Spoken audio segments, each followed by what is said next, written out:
마가복음 9장 2절에서 13절 말씀. 6일 뒤에 예수님이 베드로와 야고보와 요한을 데리고 그들하고만 따로 높은 산으로 올라가신다. 거기서 그들이 보는 앞에서 예수님의 모습이 변화되었다. 예수님의 옷이 아주 새하얗게 빛났는데 세상에 어떤 빨래꾼도 그처럼 새하얗게 할 수 없을 정도였다. 그때 모세와 함께 엘리야가 그들에게 나타나서 예수님과 말씀을 나누고 있었다. 베드로가 끼어들어 예수님께 말씀드린다. 랍비님, 우리가 여기 있는 것이 좋습니다. 우리 천막을 세 채 마련하도록 하시죠. 랍비님을 위해 한 채, 모세를 위해 한 채, 엘리야를 위해서 한 채를요. 베드로는 자기가 무슨 말을 하는지 알지 못했다. 그들이 두려움에 사로잡혀 있었기 때문이다. 그때 구름이 나타나 그들을 휘덮었고 구름 속에서 소리가 났다. 이는 사랑하는 내 아들이다. 너희는 그의 말을 들어라. 그들이 다급히 둘러보았는데 더는 아무것도 보이지 않고 오직 자기들과 함께 계신 예수님만 보였다. 산에서 내려오는 동안 예수님이 그들에게 단단히 이르시기를 본 것을 아무한테도 이야기하지 말라고 하셨다. 인자가 죽은 사람들 가운데서 일어날 때까지는 말이다. 그들이 이 말씀을 붙잡고 서로 의논하기를 죽은 사람들 가운데서 일어난다는 이 말씀이 무슨 뜻이냐고 했다. 그들이 예수님께 자세히 여쭈어 보았다. 율법학자들은 무슨 까닭으로 반드시 엘리야가 먼저 와야 한다라고 말합니까? 예수님이 대답하셨다. 아닌 게 아니라 엘리야가 먼저 와서 모든 것을 다시 일으켜 세워야 하지요. 그런데 인자를 두고 성경에 인자가 고난을 많이 겪고 무시당하게 될 것이라고 적혀 있는 것은 어떻게 된 일인가요? 그러나 그대들에게 말합니다. 엘리야가 이미 왔고 또 사람들은 자기들 마음대로 그에게 해버렸어요. 그를 두고 성경에 적혀 있는 대로입니다. 아멘.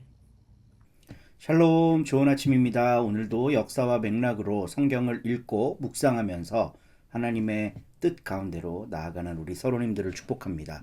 마가복음 43번째 시간입니다. 매일 이렇게 조금씩 쪼개서 읽으니까 벌써 중간을 훌쩍 지나왔고요. 이제 얼마 남지 않았어요. 마가복음이 복음서 중에 제일 짧거든요.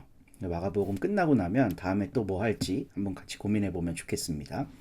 변화산에서 내려가는 교회라는 주제로 함께 말씀 묵상해 보고자 하는데요. 변화산의 주역은 다섯이 있습니다. 예수님, 엘리야, 모세, 베드로, 제자들 포함해서요.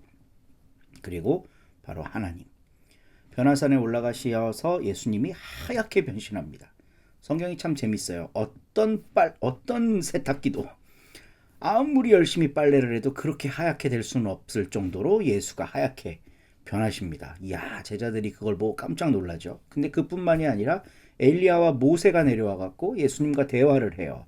무슨 이야기를 하는지 제자들은 알지 못합니다. 성경도 침묵하고 있으니까요. 근데 이 엘리야와 모세는 구약 시대의 가장 대표적인 두 사람이라고 할 수 있어요. 유대인들은, 특히 율법학자들은 엘리야가 종말 때에 재림한다, 다시 온다라고 주장했고, 이건 유대인들이라면 누구나 다 알고 있는 그런 내용이었어요. 그리고 모세 같은 경우는 신명기에도 예언이 되어 있긴 한데 그의 모범을 따라 나타나리라고 예언된 그 예언자가, 모세의 모범을 따라 나타나리라고 예언된 그 예언자가 바로 예수이심을 증거하고 있는 겁니다. 모세가 지금 예수님하고 같이 대화하고 있잖아요. 그러니까 이건 마가의 신학적 장치라고 할 수 있는 거죠. 그리고 베드로가 나타나는 이야기를 꺼내는데 베드로가 뭐 덜덜덜 떨면서 여기서 수막을 짓고 살고 싶습니다. 뭐 이런 얘기를 하잖아요. 그러니까 지금 베드로는 종말의 때에 일어나야 될 현상을 그냥 종합 선물 세트로 보고 있는 거예요. 엘리야 나타났죠. 모세 나타났죠. 그 모세가 예수님을 보증하고 있죠. 야, 이제 우리 선생님이 종말의 때를 여시는구나 라고 생각을 하니까 얼마나 환희에 가득 찼겠어요. 그래서 거기에 머무르고 싶어 하는 거예요. 종말의 영원한 축복 속에 들어가서 안 나오고 싶어 하는 겁니다. 근데 그때 하나님의 음성이 들려요. 뭐 세례 받을 때랑 똑같죠. 이런데 사랑하는 아들 기뻐하는 자다. 그러면서 제자들에게 하나님이 뭐라고 말씀하시냐면 예수의 말을 들어라 라고 이야기를 하십니다. 그러니까 결국 이 스토리가 향하는 마지막 관문은요. 하나님의 말씀을 통해 선포되고 있는데 종말의 때 온 거 맞아. 그러니까 이제 누구의 말을 들으라고? 예수의 말을 들으라고요. 이게 결론입니다. 예수님이 하자는 대로 해야 된다는 거예요. 이 종말의 시간에는. 종말의 때의 주역이 바로 예수이기 때문에 예수가 하자는 대로 하는 겁니다.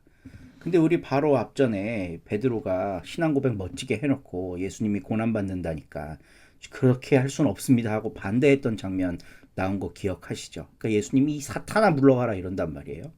그러니까 예수님이 가셔야 할 그 길을 베드로는 이해를 전혀 하지 못했어요. 오히려 그렇게 하면 안 된다고 생각한 거죠. 종말의 때에 나타난 메시아는 그렇게 할 수 없습니다라고 생각한 거예요. 근데 다시 한번 베드로는 이런 특별한 영적 체험을 통해서 예수님이 그 종말의 주인공인 걸 알았어요. 근데 예수님의 말을 베드로가 잘 들을까요? 여기 있고 싶어 하잖아요. 여기 있고 싶어 하잖아요. 근데 예수님은 거기 계시지 않았어요. 율법학자들은 마지막 때에 엘리야가 먼저 올 것이라고 말했다고 아까 이야기 나눴었죠. 제자들은 이 전통에서 종말을 이해하고 있습니다. 그래서 예수님한테 그렇게 질문을 해요. 마지막 때에 엘리야가 옵니까? 뭐 이런 얘기를 질문을 해요. 그러니까 예수님이 맞아. 엘리야가 오면 마지막 때가 되는 건 맞는데 성경에 보면 인자가 많은 고난과 멸시를 받는다는 말도 있다고 설명을 하고 계세요. 그러니까 제자들이 하나님의 음성을 통해 들어야 할 예수의 말씀은 바로 요거죠. 엘리야가 오면 마지막 때가 와. 이건 뭐 예수님도 동의하고 제자들도 동의하고 유대 율법도 동의해요. 근데 그 다음에 그 마지막 때의 주역이 고난과 멸시를 받는다는 말, 그것까지 받아들여야 된다는 겁니다. 그거는 싫은 거예요. 엘리야가 나타나면 마지막 때가 와서 내가 생각하는 종말의 때가 와야 되는 거죠. 제자들의 마음은 그랬던 겁니다. 그러니까 결국 그들은 하나님이 명령하신 예수의 말을 들어라 라는 걸 거부하고 있는 거예요. 근데 이 거부가요, 오늘날 교회에서도 나타납니다. 교회는 궁극적인 종말의 때를 기대하고 그 종말의 축복을 현실에서 구현하려고 그래요. 특히 예배를 통해서 찬양하고 기도하고 말씀 듣고 얼마나 환희에 가득 찬 축제와 같은 행사예요. 마치 마지막 때 하나님과 성도들이 어우러져 버리는 잔치와 같습니다. 교회는 매 주일마다 변화산을 재현해요. 근데 예수님은 고난받으러 가자고 이야기를 하세요. 하나님은 그 예수의 말을 들어라라고 제자들에게 음성을 들려주세요. 결국 예수님은 고난을 받기 위해 변화산에 머무르지 않고 내려가십니다. 제자들이 따라야 할 선생의 발걸음은 바로 여기에 있는 거죠. 근데 제자들은 변화산에 머무르고 싶어 해요. 오늘날 우리들도 변화산에 머무르고 싶어 합니다. 영광스럽고 환희에 찬 그 예배 속에 그 영적 감동이 막 충만한 곳에 머무르고 싶어 해요. 제가 기도원에서 은혜 받고 목사 됐다는 건 벌써 수차례 말씀을 드렸는데 기도원에 가서 예배를 드리잖아요. 거기가 마치 천국 같아요. 막 날아다닙니다. 근데 거기서 살 수 있나요? 실제로 기도원에 사시는 분들도 있어요. 내려가야죠. 내려가면 어떤 현실이 기다리고 있는지 이제 내일부터 쭉 또 마가복음 말씀이 이어지면서 설명이 되고 있는데요. 녹록한 곳이 아닙니다. 고난의 현실이에요. 거기에 가자. 이게 종말의 때를 여시는 예수님을 따르는 길인 겁니다. 그건 교회는 변화산에서 내려와야 되는 거죠. 변화산이라고 하는 것 자체를 부정할 필요는 없습니다. 그곳에서 환희에 찬 영적 체험할 수 있어요. 근데 그게 다가 아니라는 거예요. 신앙생활에. 거기서 내려오는 게 진짜 신앙생활입니다. 하나님이 말씀하셨잖아요. 예수님의 말을 들으라고. 근데 예수님이 내려가자잖아요. 고난받으러 가자잖아요. 근데 거기까지 안 가지는 거죠. 우리의 신앙이. 그래서 오늘 이렇게 함께 묵상하고 성찰했으면 좋겠어요. 일상의 삶, 세속의 영역에서도 내가 신앙인임을 인지하는가. 영광스러운 예배 속에서만 내 신앙을 확인하고, 우리 이런 얘기 하잖아요. 주일날 신앙 충전하자. 거기서 충전하는 거 아니에요. 거기가 뭐 전기차 충전소도 아니고, 교회에 오면 신앙이 충전되고 이제 세상에 나가면 고갈되고. 우린 이렇게 교회에서 배웠거든요. 지금까지. 근데 그 충전이 제대로 일어나는 곳은 세속의 영역, 일상의 삶이라는 겁니다. 거기에서도 내가 신앙인임을, 예수를 따르고 있는 존재임을, 예수가 펼쳐나갈 종말론적 실상을 함께 살아가며 따라야 하는 그런 존재임을 인지하고 있는가. 이 질문을 통해 함께 성찰과 묵상으로 나아가는 오늘이 되기를 바라봅니다. 좋은 하루 되세요.